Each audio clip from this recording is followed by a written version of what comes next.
Saudara, renungkan sebentar. Berapa banyak saudara yang sudah kenal Tuhan lebih dari 10 tahun? Wah, banyak saudara yang kenal Tuhan lebih dari sekian lama. Saudaraku, ingat-ingat apa yang Tuhan sudah pernah janjikan kepada saudara. Mungkin dulu Tuhan berjanji, kalau engkau berpaut kepadaku, kalau engkau hidup benar di hadapanku, aku akan pelihara engkau. Mungkin kau bergumul untuk pekerjaan, Tuhan jawab. Bergumul untuk hidup anakmu, Tuhan jawab. Bergumul untuk sakit penyakit, Tuhan jawab. Semua Tuhan sudah genapi. Hari ini kita datang kepada Tuhan. Ada 10 orang kusta yang disembuhkan, semuanya sembuh. Tapi hanya satu yang datang kembali kepada Tuhan untuk mengucap syukur. Dan Tuhan Yesus berkata begini, yang satu ini disebut sebagai orang beriman. Saya berdoa supaya semua kita menjadi orang beriman, orang yang tahu bersyukur kepada Tuhan. Mari hari ini ingat-ingat kebaikan Tuhan. Katakan kepada Allahmu, ajaib kau Yesus, ajaib kasih-Mu yang kau nyatakan di sepanjang hidupku. Dari segalanya yang kau janjikan, telah kau genapi bagiku. Oh, banyaklah yang telah kau buat dalam hidupku. Ku mau bersyukur, ku memuji-Mu. Dengan apa ku dapat membalas kasih-Mu? Ku sembah kau Yesus selamanya. Tuhan, umat-Mu datang hanya untuk bersyukur kepadamu Tuhan. Karena Engkau terlalu baik buat kami. Semua yang Kau janjikan sudah Engkau genapi dalam hidup umat-Mu. Terima kasih Bapa, terima kasih. Tuhan, hari ini semua umat-Mu datang untuk menaikkan syukur kepada Tuhan. Berkati umat-Mu, lindungi, tuntun umat-Mu untuk berjalan sesuai dengan rencana-Mu. Dalam nama Tuhan Yesus Kristus, semua yang percaya dan siap diberkati Tuhan, sama-sama katakan amin, amin. Shalom saudara. Saudara diberkati Tuhan, amin. Saudara, hari ini kita akan masuk ke dalam satu tema pengajaran yang baru, series yang baru disebut takut akan Tuhan. Ya, ini bukan series yang ringan. Jadi sebelum kita mulai untuk melihat firman Tuhan ini, saya mau cerita sedikit ya, sesuatu yang rileks saja. Saudara nggak usah terlalu tegang supaya semuanya bisa menikmati hadirat Tuhan. Kadang-kadang saya belajar satu perkara, sebagai hamba Tuhan, apapun yang kita buat, kita bisa dipersalahkan. Bicara keras dipersalahkan, bicara nggak keras dipersalahkan. Terlalu gemuk dipersalahkan, terlalu kurus dipersalahkan. Semua dianggap salah. Jadi saya memutuskan apapun yang Tuhan mau kita lakukan saja. Nggak usah terlalu banyak pikir nanti bagaimana. Toh ujung-ujungnya sama aja, saudaraku. Ada seorang hamba Tuhan yang pergi ke satu provinsi di India, namanya provinsi Gujarat. Dan dia melewati kampung-kampung kecil di provinsi ini. Satu kali dia sudah terlalu telat berjalan di kampung itu, dan dia pikir dia ingin bermalam di satu kampung. Tapi dicari nggak ada tempat penginapan. Dari kejauhan dia melihat ada satu rumah menyala. Dia ketuk pintu rumah itu. Seorang bapak keluar dari rumahnya. Lalu hamba Tuhan ini berkata gini, saya ingin bermalam di rumah ini. Kampung ini tidak ada tempat penginapan. Izinkan saya bermalam 1 hari. Tiba-tiba bapak ini bicara dalam bahasa yang tidak dimudah. Dan seluruh kampung keluar, saudaraku. Hamba Tuhan ini digebukin habis-habisan. Bonyok-bonyok, saudaraku. Dia bingung. Dia minta nginep, digebukin. Lalu dia tanya, kenapa saya digebukin? Pemilik rumah ini berkata begini. Sebab saya punya 2 orang anak perempuan. Jadi hamba Tuhan ini pergi. Berjalan beberapa jam kemudian, dia lihat ada satu kampung baru, kampung lain. Mungkin di sini ada penginapan, ternyata juga nggak ada penginapan, saudaraku. Dari kejauhan dia lihat ada satu rumah, dia ketuk rumah itu. Dia katakan, izinkan saya untuk menginap di rumah ini. Ini pemilik rumahnya seorang ibu-ibu, tiba-tiba dia teriak-teriak dengan bahasa daerahnya. Dan kemudian satu kampung keluar lagi, orang-orang yang sedang meronda keluar. Digebukin lagi itu hamba Tuhan. Dia bingung, kenapa saya digebukin? Dia tanya, kenapa saya digebukin? Ibu ini berkata, saya punya 3 anak perempuan. Hamba Tuhan ini pikir, ya udahlah, dia jalan lagi. Sampai di kampung ketiga, dia nggak ada penginapan juga. Dia melihat ada satu rumah, diketuk. Kali ini hamba Tuhan ini belajar. Begitu pintu dibuka, suami istri keluar. Lalu hamba Tuhan ini bertanya begini, apakah kalian punya anak gadis? Sang bapak peluk pinggang. Dia katakan, kenapa kamu tanya begitu? Sebab saya mau menginap di rumah ini. Tiba-tiba bapak ini teriak-teriak, satu kampung keluar lagi, dia digebukin. Saudaraku, dia pikir dia digebukin karena customnya, dia harusnya bisa tahu ada anak perempuan atau tidak. Tapi dia digebukin, kalau toh dia tanya pun digebukin. Saudaraku, jadi dalam hal ini, apapun yang kita lakukan, manusia bisa salah mengerti. Harusnya ini cerita lucu, tapi mungkin karena pembawaan saya, saudara nggak ketawa.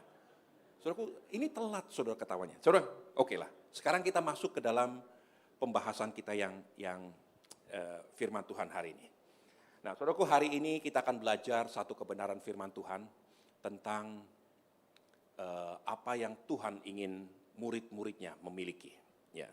Saya ingin ajak saudara untuk melihat Mazmur 26, perhatikan ayat 30 sampai 35. Silakan.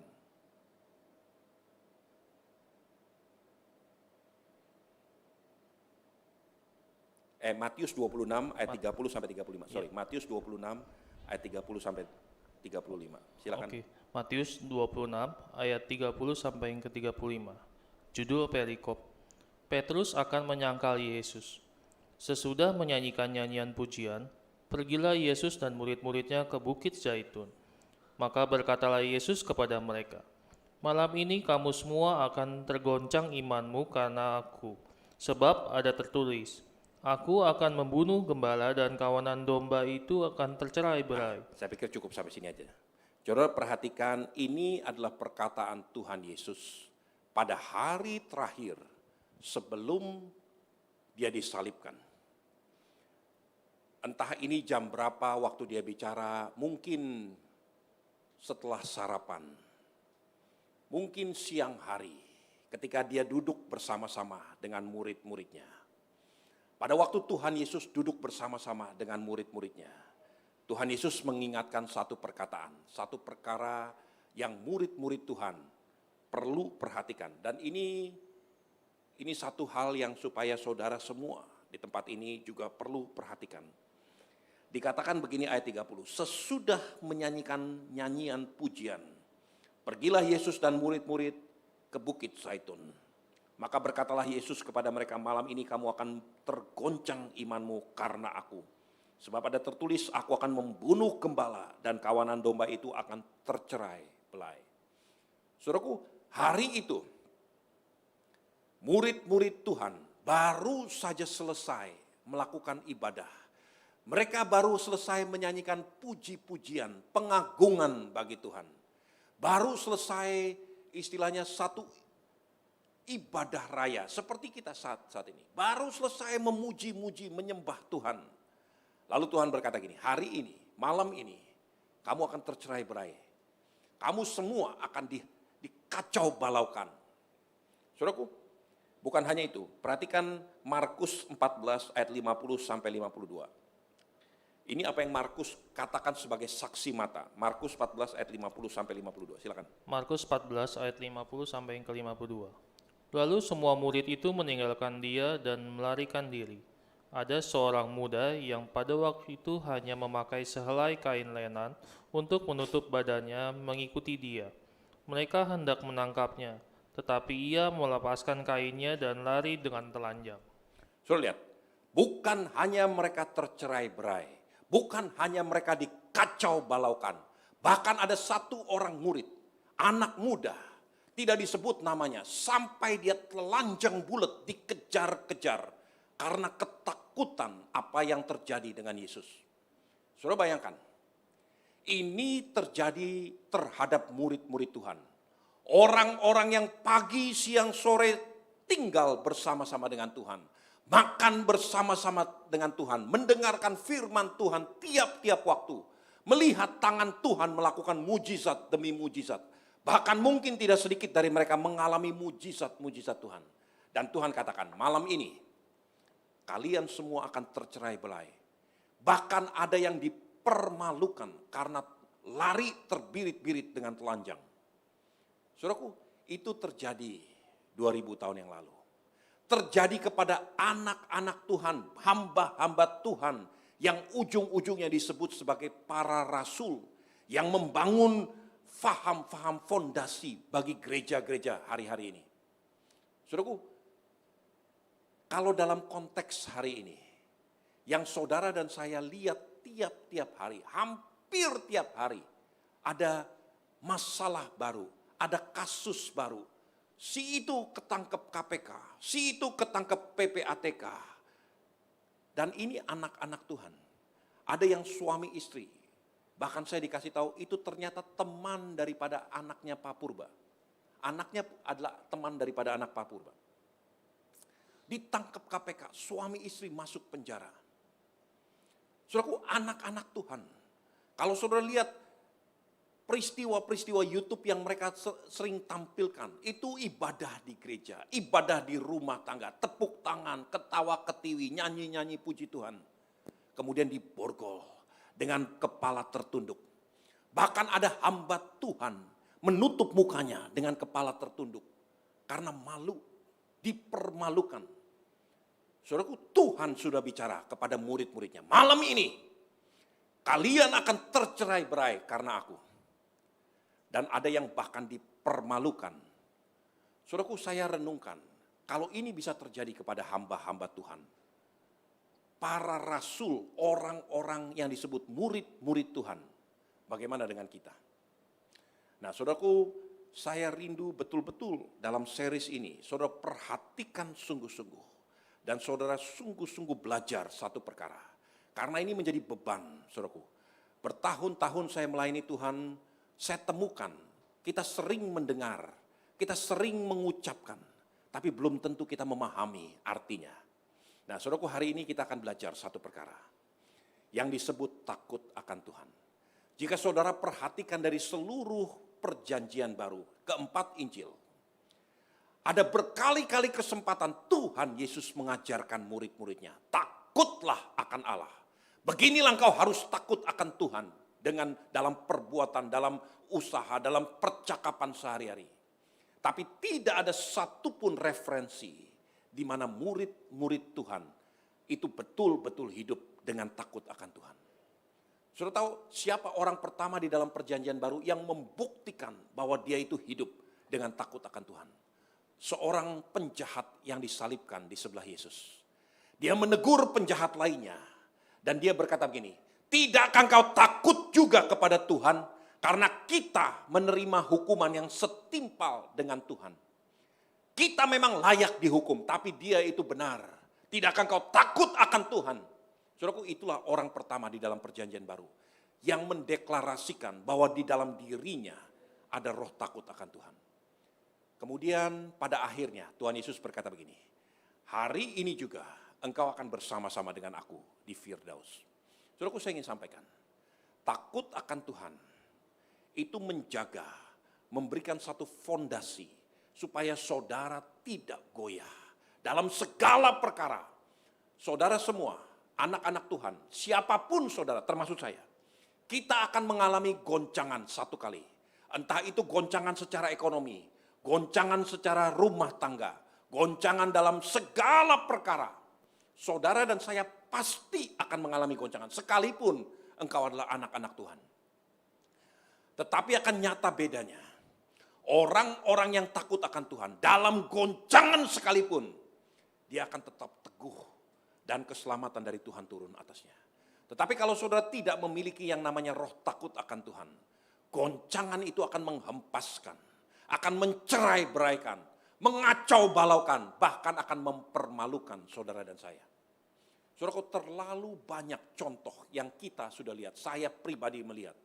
Bagaimana orang-orang yang disebut sebagai orang-orang percaya, karena tidak ada roh takut akan Tuhan. Ketika goncangan itu terjadi, mereka kocar-kacir dan tidak sedikit yang dipermalukan. Saya berdoa supaya setiap jemaat Tuhan yang hadir di tempat ini, yang mendengarkan firman Tuhan, hari ini belajar satu perkara. Dan ada beberapa panjang ke depan. Belajar betul-betul satu perkara, hiduplah takut akan Tuhan. Kita sering mendengar, kita sering mengucapkan, tapi belum tentu kita memahami. Pengalaman saya dalam beberapa kali, satu kali saya bersama dengan hamba-hamba Tuhan di tempat ini, kita pelayanan misi, sekitar 10-11 tahun yang lalu, ke satu kota yang saya nggak usah sebut namanya. Isinya hamba-hamba Tuhan, para gembala, para pendeta semuanya. Kita berikan seminar kepada mereka. Dalam salah satu sessionnya, Tuhan gerakkan saya untuk berbicara tentang takut akan Tuhan. Saya nggak bicara panjang lebar. Kemudian saya berikan contoh-contoh. Ada seorang gembala, dia berdiri, dia katakan, saya tidak setuju. Kita tidak perlu takut seperti itu. Firman Tuhan di dalam 1 Yohanes berkata, kasih menghalaukan ketakutan. Di dalam kasih tidak ada ketakutan. Saudaraku, malam itu saya pulang ke hotel saya. Saya merenungkan, saya berdoa, Tuhan, apa yang saya salah mengerti? Mungkin biar Tuhan mengajar, mungkin saya kurang paham tentang hal ini. Saya bergumul terus. Tuhan mulai bukakan satu perkara. Saya ini ajak saudara untuk melihat. Keluaran 20, coba lihat. Keluaran 20, perhatikan ayat 18 sampai ayat 21. Keluaran 20 ayat 18 sampai yang ke-21. Judul perikop, orang Israel takut menghadapi kedatangan Tuhan. Seluruh bangsa itu menyaksikan guru mengguntur, kilat sabung menyabuk, sangkakala berbunyi dan gunung berasap. Maka bangsa itu takut dan gemetar, dan mereka berdiri jauh-jauh. Mereka berkata kepada Musa, Engkaulah berbicara dengan kami, maka kami akan mendengarkan. Tetapi janganlah Allah berbicara dengan kami, nanti kami mati. Tapi Musa berkata kepada bangsa itu, Janganlah takut, sebab Allah telah datang dengan maksud untuk mencoba kamu, dan dengan maksud supaya takut akan Dia ada padamu, agar kamu jangan berbuat dosa. Adapun bangsa itu berdiri jauh-jauh, tapi Musa pergi mendekati embun yang kelam di mana Allah ada. Saudara perhatikan, ada perbedaan yang sangat kontras apa yang dialami Musa dan bangsa Israel. Semuanya, seluruh bangsa dan Musa melihat, mendengar Tuhan yang seperti guruh gemuruh, bersuara dengan begitu nyaringnya, kilat sambar menyambar, menakutkan.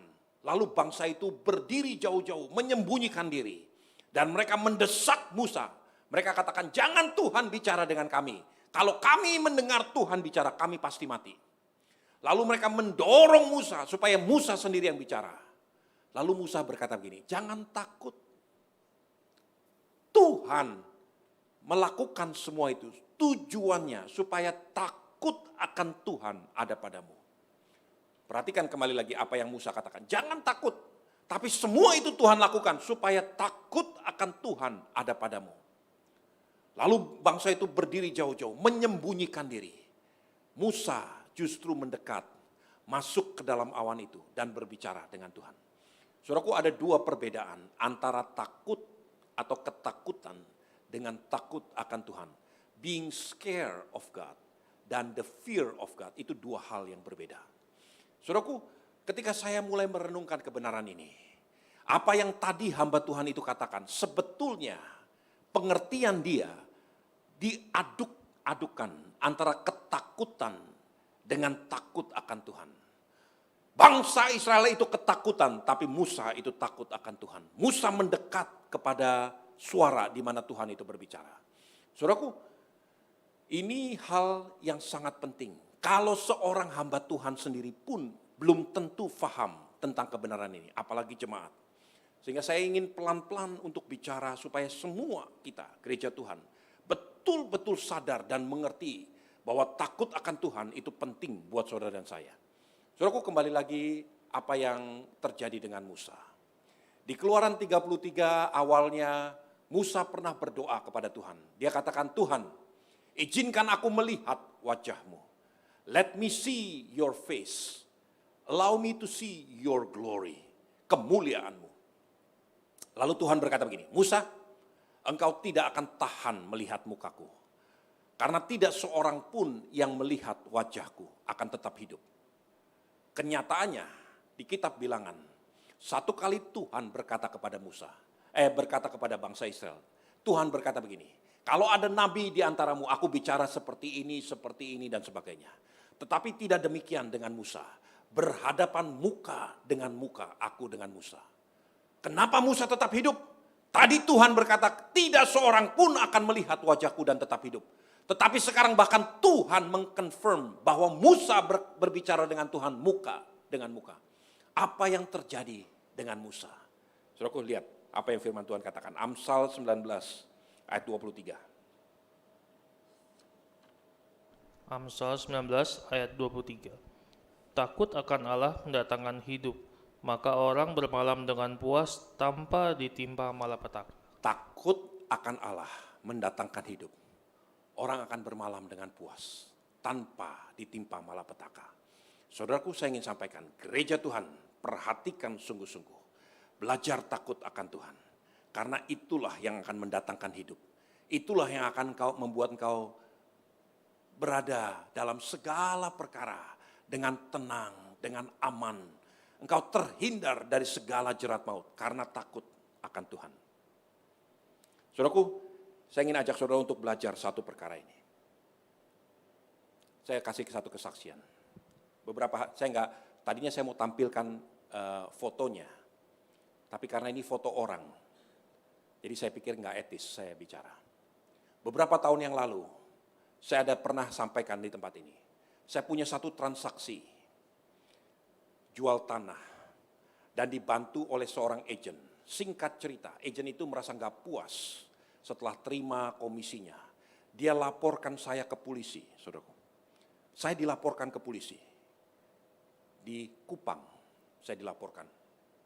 Ketika saya dilaporkan ke polisi, saya dipanggil oleh Kapolda.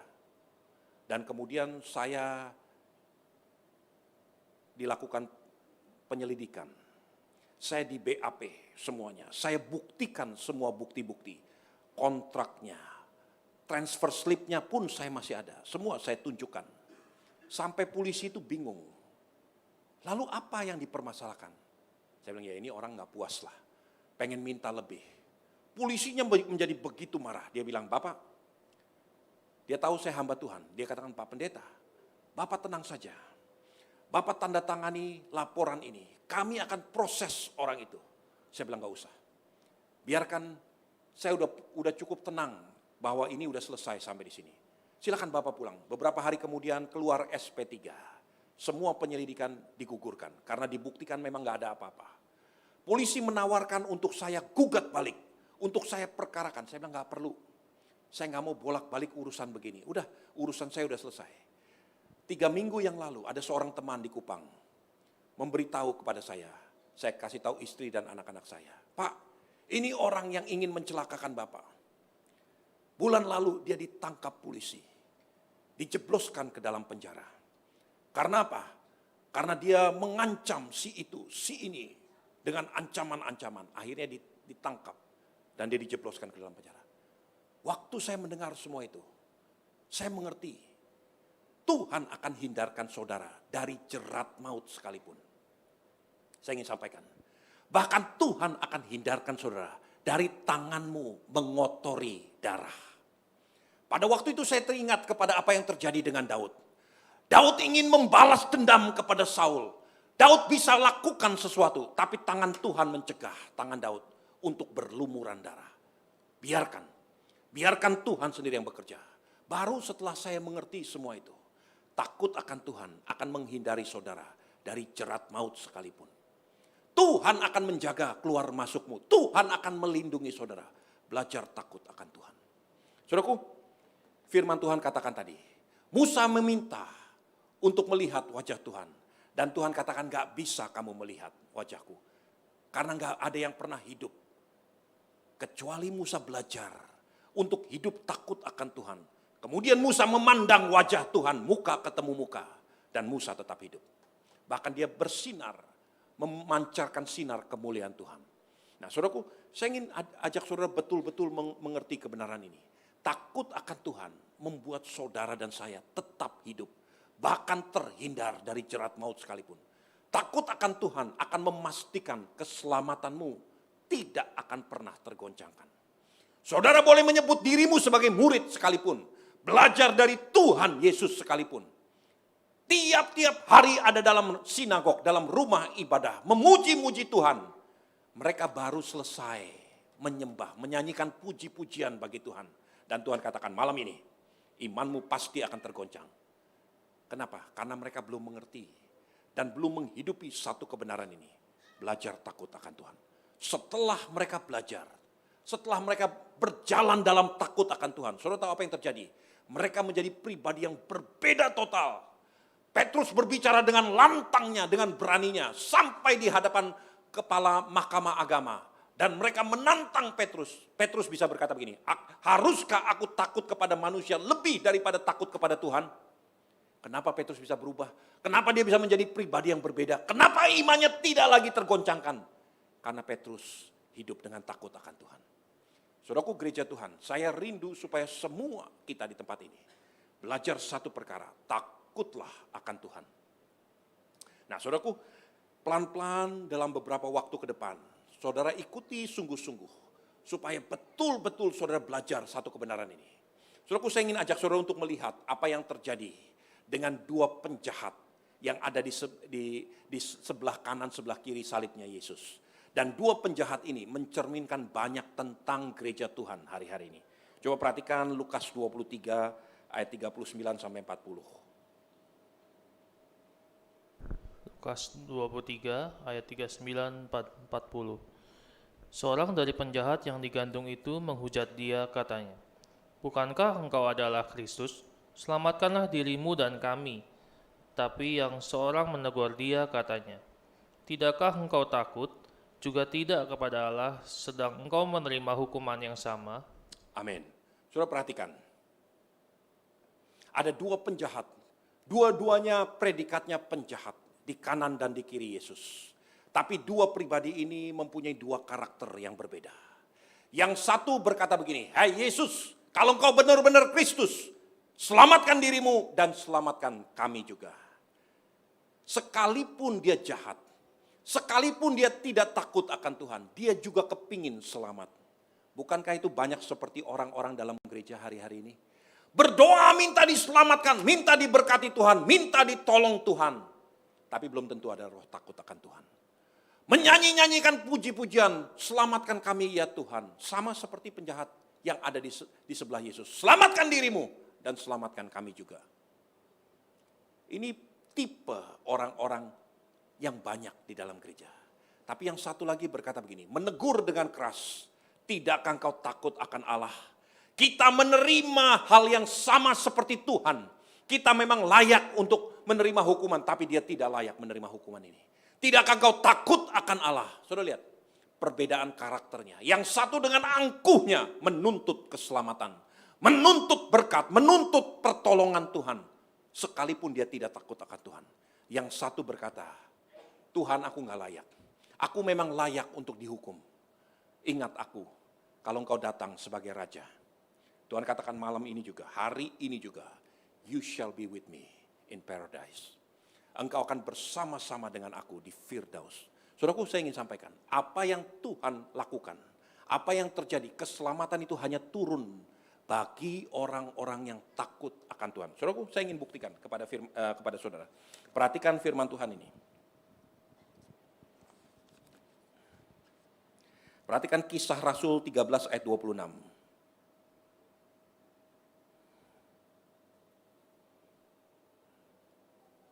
Silakan. Kisah Rasul 13 ayat 26.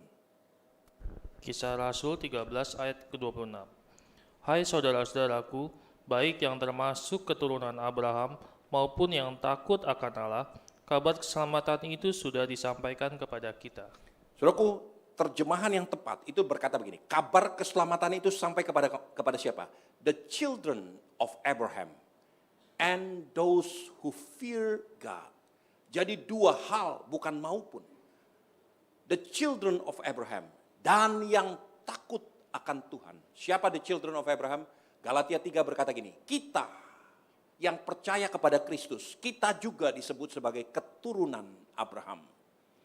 Tapi bukan hanya itu, yang takut akan Tuhan, kabar keselamatan itu turun atas kita. Saya ingin buktikan dengan contoh-contoh. Ada dua kota, dua wilayah yang berbeda. Dua-duanya adalah jahat di hadapan Tuhan. Yang satu namanya Sodom dan Gomora. Yang satu namanya Niniwe. Dua kota ini dua-duanya jahat di hadapan Tuhan. Bahkan kalau saudara lihat nanti di dalam firman Tuhan, Sodom dan Gomora di dalam Kejadian 19 dikatakan kejahatan Niniwe, kejahatan Sodom dan Gomora telah sampai ke telinga Tuhan. Tapi kejahatan Niniwe itu di hadapan wajah Tuhan. Nah, saya ingin pelan-pelan ajak saudara untuk melihat ini. Dua kota sama-sama jahat. Sodom dan Gomora itu jahat luar biasa. Dan kemudian Tuhan berkata, Tuhan utus dua malaikat kepada Sodom dan Gomora. Bukan manusia, dua malaikat diutus ke Sodom dan Gomora. Untuk menegur, mengajar Sodom dan Gomora. Karena kota itu begitu bejatnya. Lalu dua malaikat ini berkata kepada Lot, tinggalkan kota ini. Beri pesan kepada istrimu, anak-anakmu, dan calon menantumu. Tinggalkan kota ini. Lot pergi kepada calon menantunya. Saudara tahu apa yang dikatakan oleh calon menantunya? Mereka mengolok-olok Lot. Mereka menertawakan Lot. Sehingga Lot tidak bisa mengajak menantunya. Diajaklah istrinya dan kedua orang anaknya pergi lari tunggang langgang. Meninggalkan Sodom dan Gomora. Alkitab berkata begini tentang dosa Sodom dan Gomora. Their sins has approached me. Dosanya mendekat kepadaku. Dari jauh Tuhan mendengar apa yang terjadi, dosa yang terjadi dengan Sodom dan Gomora. Seluruh kota itu ditunggang langgangkan, dimusnahkan sekalipun dua malaikat datang untuk berbicara. Niniwe, Tuhan utus nabi yang sangat bergajul, gitu ya, yang ogah-ogahan. Disuruh ke Niniwe, dia lari ke Tarsis. Ditelan ikan, akhirnya khotbahnya sembarangan. 40 hari lagi kalian akan binasa. Itu khotbah yang paling sembarangan, saudaraku. Tapi khotbah yang paling sembarangan diterima oleh kota Niniwe. Dan kota Niniwe bertobat, bahkan sampai hewan-hewannya disuruh bertobat. Tidak pernah terjadi satu kota bertobat sungguh-sungguh, berdoa dan berpuasa. Bahkan hewan-hewannya pun disuruh berpuasa. Saudara tahu apa yang terjadi dengan kota Niniwe? Bagaimana dosanya? Tuhan katakan, dosanya is right before my face. Di hadapan wajahku. Saudaraku, dua perkara yang harus saudara mengerti. Sebagai bapak, kalau saya nasihati, katakanlah saya nasihati jemaat. Lalu jemaat nyolong-nyolong untuk berbuat sesuatu yang melanggar apa yang saya sampaikan. Pelan-pelan sampai ke telinga saya, oh si itu tuh begini, begitu dan sebagainya. Itu menyakitkan hati saya. Tapi akan lebih menyakitkan hati saya kalau dia terang-terangan mendekati saya. Dan sengaja melanggar, sengaja berbuat salah di depan saya. Untuk membuktikan bahwa dia sama sekali tidak peduli dengan perkataan saya. Itu seperti menampar pipi saya, di hadapan semua orang. Saudaraku, dan itulah kejahatan Niniwe. Kejahatan Sodom dan Gomora has come and approached me, kata Tuhan. Kejahatan Niniwe is right before my face. Persis di hadapan mukaku. Tapi ketika Tuhan tegur, Sodom dan Gomora membalikkan muka, dihancurkan. Niniwe bertobat dan dipulihkan. Kenapa Niniwe bisa dipulihkan? Satu perkara, kalau saudara selidiki kitab Yunus, karena ada roh takut akan Tuhan. Ketika dia ditegur, keselamatan itu akan membawa dia balik. Bukankah tadi Kisah Rasul 13 katakan bahwa keselamatan ini sudah disampaikan bagi keturunan Abraham dan bagi mereka yang takut akan dia. Saudaraku, saya ingin sampaikan, satu kali Kalau saudara tidak cepat-cepat betul-betul belajar untuk hidup takut akan Tuhan. Satu kali, bahkan kabar keselamatan pun akan engkau muntahkan. Akan engkau ludahi. Sama seperti apa yang terjadi dengan Sodom dan Gomora. Atau kepada kedua calon menantu daripada Lot. Engkau akan mengolok-olok itu semua. Hanya karena apa? Karena tidak ada takut akan Tuhan. Saudaraku, belajar takut akan Tuhan. Ada seorang yang bukan keturunan Yahudi, namanya Cornelius. Bahkan para rasul pun enggan untuk datang berbicara kepada Cornelius. Kenapa? Karena dia bukan orang Yahudi, dia salah satu Gentiles, orang yang tidak masuk hitungan. Mau binasa, binasalah. Tapi ada roh takut akan Tuhan, kata firman Tuhan. Tuhan bicara kepada Cornelius. Dan Tuhan katakan, sekarang pergi kepada Petrus. Tanya tentang Tuhan kepada Petrus. Saudaraku, Cornelius dihindari oleh orang-orang Yahudi. Semua murid-murid Tuhan tidak ada yang peduli, tidak ada yang sudi untuk datang kepada Cornelius. Tetapi karena ada roh takut akan Tuhan, keselamatan itu datang kepada Cornelius. Tuhan bisa menjamah dia dengan cara manusia atau tanpa cara manusia. Tuhan giring dia untuk datang kepada Petrus. Dan kemudian Petrus mulai menyatakan firman Tuhan. Saudaraku, saya ingin sampaikan, berkali-kali saya menemukan jika ada roh takut akan Tuhan, maka hidup orang-orang benar akan terus dipelihara. Anak cucumu akan satu kali diselamatkan Tuhan. Karena itu janji Tuhan. Mazmur 128 berkata begini, berbahagialah orang laki-laki yang takut akan Tuhan. Istrimu akan seperti pohon anggur yang manis dalam rumahmu. Anak-anakmu seperti tunas pohon zaitun di sekeliling meja makanmu. Saudaraku, itu yang terjadi. Berkat bagi orang-orang yang takut akan Tuhan. Keselamatan itu akan turun. Semua kita akan mengalami goncangan. Tetapi ketika goncangan itu terjadi, takut akan Tuhan itu menjadi fondasi bagi hidupmu dan bagi hidupku. Saudaraku, sebagai hamba Tuhan, sebagai anak Tuhan, pada waktu saya pertama kali bertobat tahun 80-an, saya dibaptis tahun 84. Saya mulai belajar firman Tuhan. Saya mempunyai pahlawan-pahlawan iman yang saya kagumi, yang saya ikuti khotbah-khotbahnya. Beberapa itu meneguhkan saya sampai hari ini. Derek Prince, saudara pernah mendengar nama itu. Khotbah-khotbahnya menguatkan saya sampai hari ini. Billy Graham, khotbah-khotbahnya menguatkan saya. Tapi ada beberapa hamba Tuhan yang menggoncangkan iman saya. Kenapa? Karena sesuatu terjadi dengan dia. Dan ketika sesuatu terjadi dengan dia, saya tergoncangkan. Ada nama seperti Jim Baker, Jimmy Swaggart. Orang-orang itu diurapi, dipakai Tuhan. Tetapi pada waktu puncak karirnya mereka jatuh dalam dosa. Dan mereka ditangkap, dipermalukan. Saya melihat di layar televisi, Jimmy Swaggart menangis habis-habisan. Dipermalukan. Jim Baker juga sama. Bahkan ditangkap masuk dalam penjara. Tapi kemudian saya belajar satu perkara. Tahun 94 ada satu buku. Seorang hamba Tuhan mengunjungi Jim Baker di dalam penjaranya. Lalu dia mulai bercakap-cakap dengan Jim Baker. Jim Baker adalah seorang pemimpin daripada pesawat televisi penginjilan terbesar di dunia. Namanya PTL, Praise the Lord Ministry. Pelayanannya begitu luar biasa. Ketika hamba Tuhan ini bercakap-cakap dengan Jim Baker, dia merasakan roh Tuhan berkuasa atas Jim Baker. Dia mulai bingung, kenapa orang seperti ini bisa dipenjara. Lalu Jim Baker berkata, kamu tahu, penjara ini adalah kasih karunia Tuhan. This is the grace of God. Ini bukan hukuman Tuhan, ini kasih kebajikan Tuhan buat saya. Kok bisa seperti itu?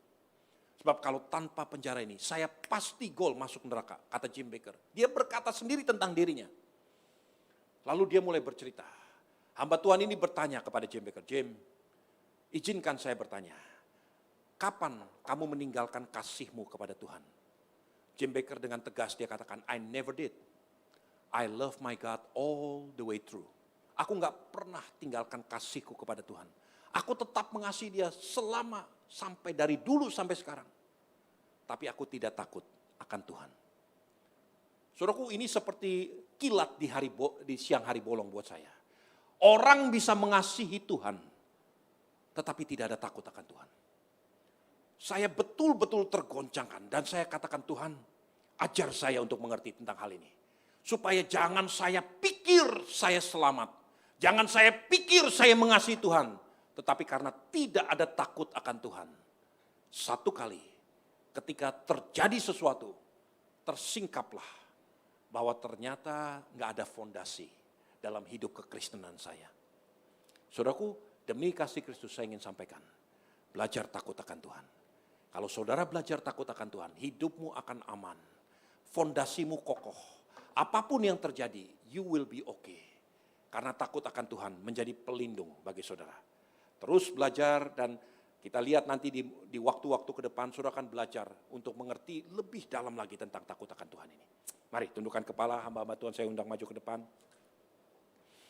Siapkan hatimu. Buka hatimu di hadapan Tuhan. Saya ingin berdoa buat saudara. Semua saudara yang siap untuk dibentuk oleh Tuhan hari ini. Mari. Kita nyanyikan lagu.